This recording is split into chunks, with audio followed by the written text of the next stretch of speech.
Today, we're going to learn how to chit your potatoes. So for mine, they were in the fridge. I had them from leftover from last year. I'd grown some potatoes that were starting to go off in the fridge about 3 years ago. They were getting old, so I decided to just plant them. I got a first yield of potatoes and a second yield. This is going to be the third year now that these potatoes are coming from the original mother that came from the store. So make sure that you use things that you've bought from the store and just recycle them, or whatever you call it. Use it so that you too can grow from produce that you've bought and get endless supply, endless harvests of it. These can be grown in a container or a 5-gallon pail. It has to be fairly large, of course. You want enough room for it to grow, so you're going to be able to put more than only one potato in a pot. But either that, or you can put it in the ground. So it's just a wonderful thing.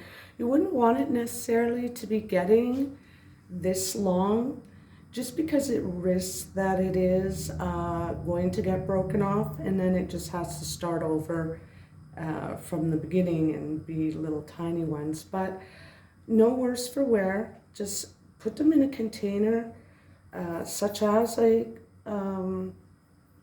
carton. That way you're recycling as well. Making sure that you're putting the chits upwards, facing the sky, as it were. And so that will end up encouraging the rest of them coming up, so that when you put them in the ground, you again will be putting them upwards. So these ones are already growing that way, so I'm not going to try and put it a different way. I'll just stick it in as it is, so that I encourage it to keep growing that way. So we'll do that with the rest of the potatoes. I've got some, as you can see, white and red potatoes. These ones are smaller, so this is something I meant, they're shorter, but because there's so many, this is something I can cut in half and make 2 of. But because I have so many, I don't need to do that, so I won't. So look at this guy. Whoa, baby. Eager beaver. He really wants to grow. All the red ones seem to be very eager. Look at that one. So you go ahead. Look how tiny this one is.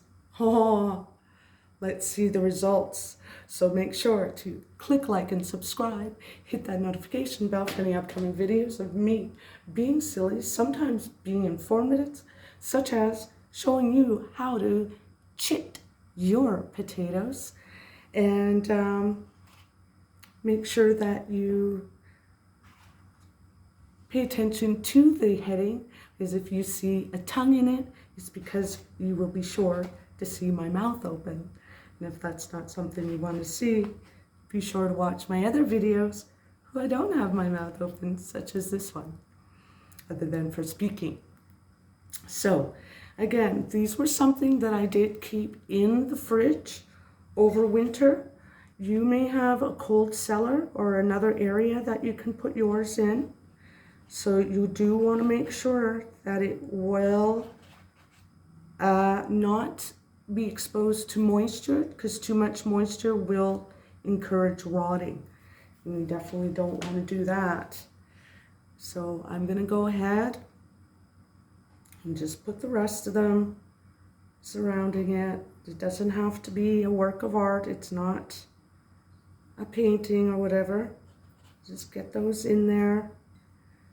And like I said, this ideally is between this and the other ones is ideally the size that you want them before you're putting them in the ground. So I will see you in the next videos. Grow your own produce, everyone. And if you can get away with it, again, get it from the grocery store and use that. Okay, see you soon.